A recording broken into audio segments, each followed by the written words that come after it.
Is there a link like between this fixed and growth mindset and the physical body and how we even carry that? Because if there's this growth that we experience in terms of your mindset, and you would imagine just the release of that, right? And being able to sort of stay open and accepting Mhm. and be able to like allow some of this compassion and all these sort of positive feelings in, you would think that would also have an extreme transformation in how we carry ourselves and the stress that we carry in our body too. So even those two concepts that we just described, you can see the relationship there as well.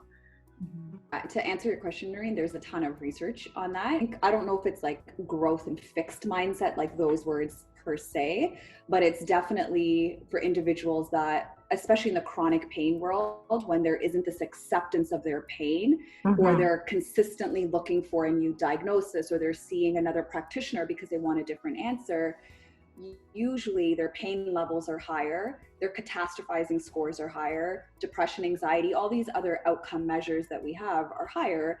And I think it's so important why education, and education from a collaborative sense, is that much more important with those individuals, because you can start to then slowly unlearn some of those mindset entrenchments that we have and grow towards more of a growth mindset, right?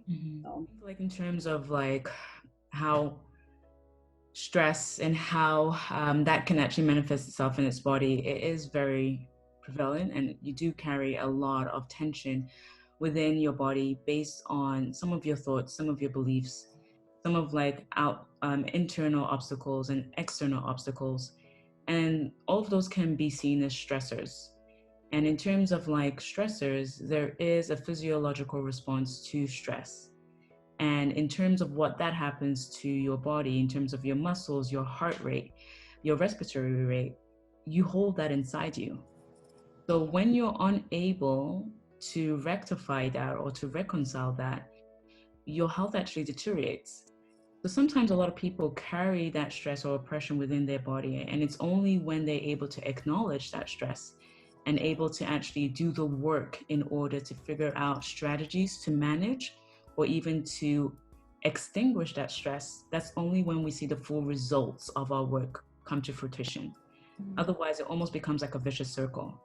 So I 100% believe that what we think and what we say definitely almost paints itself on our body as well. One of the things that we very much need to be cognizant of about, because sometimes even if we are at war with ourselves, when we're feeling that guilt, that shame, and we're unable to work through that, that can hold itself in your body.